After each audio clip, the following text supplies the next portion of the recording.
Hello guys, welcome back to our channel. ఈరోజు మన ఛానల్లో బేసిక్ వెనిలా స్పాంజ్ కేక్ని ఎలా ప్రిపేర్ చేసుకోవాలో నేర్చుకుందాం. ఒక బౌల్లో 1 కప్ షుగర్ని అయితే యాడ్ చేసుకోవాలి. షుగర్ ప్లేస్లో షుగర్ పౌడర్ని కూడా యాడ్ చేసుకోవచ్చు.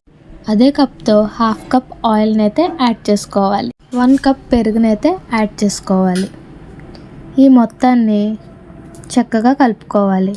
ఆయిల్, షుగర్ అలాగే పెరుగు మొత్తం కలిసేలా చక్కగా చూపిస్తున్న విధంగా కలుపుకోవాలి. షుగర్ మొత్తం కరిగి క్రీమీగా అయిన తర్వాత 2 కప్స్ ఆఫ్ మైదాని అయితే యాడ్ చేసుకోవాలి. నేను ముందుగానే జల్లించుకున్న మైదా పిండిని అయితే యాడ్ చేసుకున్నాను. 1 టేబుల్ స్పూన్ బేకింగ్ పౌడర్ని యాడ్ చేసుకోండి. కొంచెం బేకింగ్ సోడాని యాడ్ చేసుకోండి.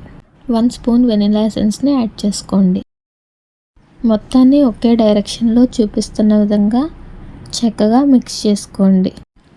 ఇంకా పిండి కలవట్లేదు అనుకుంటే కనుక పాలనైతే యాడ్ చేసుకొని మిక్స్ చేసుకోండి. చూపిస్తున్న కన్సిస్టెన్సీ వచ్చే వరకు ఓపికతో ఈ ప్రాసెస్ అనేది చేయాలి. మరీ గట్టిగా కాకుండా లూజ్గా కాకుండా రిబ్బన్ కన్సిస్టెన్సీ వచ్చే వరకు ప్రిపేర్ చేసుకోవాలి. తర్వాత బేకింగ్ ట్రేని అయితే తీసుకుని బటర్ యాడ్ చేసుకోండి. బేకింగ్ ట్రే లేకపోతే స్టీల్ బౌల్స్లో అన్నా ఇది కేక్ బ్యాటర్ వేసుకుని మనం ప్రిపేర్ చేసుకోవచ్చు. గిన్నె అంచు వరకు కేక్ బ్యాటర్ని వేసుకోకూడదండి. కనీసం 1 or 2 ఇంచెస్ గ్యాప్ని అయితే ఉంచుకోవాలి చూపిస్తున్న విధంగా. స్టవ్ వెలిగించి మందపాటి పాత్రలో ఇలా చిన్న స్టాండ్ని పెట్టుకుని ప్రీహీట్ చేసుకుని మన కేక్ ట్రేని పెట్టి కేక్ని బేక్ చేసుకోవాలి. ఈ ప్రాసెస్ అంతా 45 నిమిషాలు లో ఫ్లేమ్లోనే కేక్ని బేక్ చేసుకోవాలి. 45 నిమిషాల తర్వాత మూత తీసి ఇలా ఒక స్టిక్ పెట్టి చెక్ చేసుకోండి. అంతే, ఎంతో ఈజీ అండ్ టేస్టీ అయిన కేక్ అయితే రెడీ అయిపోయింది. చల్లారిన తర్వాత డిమోల్డ్ చేసుకుని కట్ చేసి సర్వ్ చేసుకోవడమే. అంతే, రెడీ అయిపోయింది.